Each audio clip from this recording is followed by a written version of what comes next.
یہ الزام لگاتے ہیں کہ مولوی کہتے ہیں ڈائریکٹ نہ پڑھو. ڈائریکٹ نہ پڑھنے کا مطلب یہ ہے کہ بھائی کسی راہبر رہنما استاد کے ذریعے پڑھو, نہیں تو کیا ہوگا سمجھ نہیں آئے گی. عجیب بات ہے کہ ترجمہ پڑھ کے بندہ کہتا ہے کہ میں نے کیا کیا ہے, ڈائریکٹ پڑھا. ترجمہ کس نے کیا ہے؟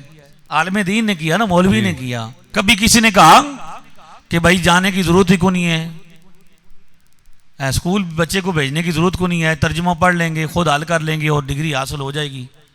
بغیر پڑھے سائنسدان بغیر سول جو ہے میڈیکل ڈاکٹر نہیں بنتا. تو جب انسانوں کا بنایا ہوا نصاب بغیر استاد کے سمجھ نہیں آتا تو اللہ کا بھیجا ہوا نصاب بغیر استاد کے کیسے سمجھ آئے گا؟ یہ الزام لگاتے ہیں کہ مولوی کہتے ہیں ڈائریکٹ نہ پڑھو. ڈائریکٹ نہ پڑھنے کا مطلب یہ ہے کہ بھائی کسی راہبر رہنما استاد کے ذریعے پڑھو, نہیں تو کیا ہوگا سمجھ نہیں آئے گی. عجیب بات ہے کہ ترجمہ پڑھ کے بندہ کہتا ہے کہ میں نے کیا کیا ہے, ڈائریکٹ پڑھا. ترجمہ کس نے کیا ہے؟ عالم دین نے کیا نا, مولوی نے کیا. حدیث کا ترجمہ کنہوں نے کیا؟ علماء. اگر ترجمہ اٹھا لیا جائے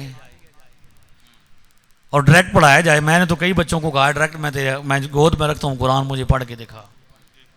ڈائریکٹ پڑھنے کا مطلب ہے کہ جس قرآن جس زبان میں نازل ہوا ہے اس زبان میں پڑھا جائے اور سمجھا جائے کہ اس میں کیا ہے.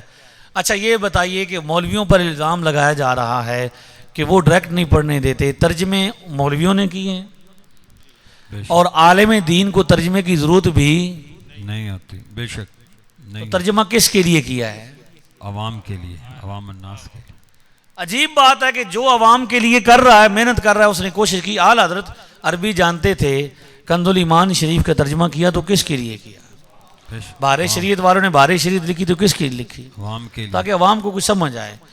تو یہ کبھی نہیں سوچتے کہ بھئی جو دین آج تک آپ تک پہنچا ہے وہ تو ان کے ذریعے پہنچا ہے. لہذا آپ مطمئن رہیں, آپ کا کوئی سوال ہے تو آپ سوال کر سکتے ہیں, آپ سمجھ سکتے ہیں. لیکن یہ کہنا کہ بھائی نہیں جی انہوں نے کیا ہم تک صحیح نہیں پہنچایا, تو ہم نے صحیح پہنچایا. ہم نے اپنی ذمہ داری پوری کی. ہر دور میں عالم دین نے اپنی ذمہ داری پوری کی ہے.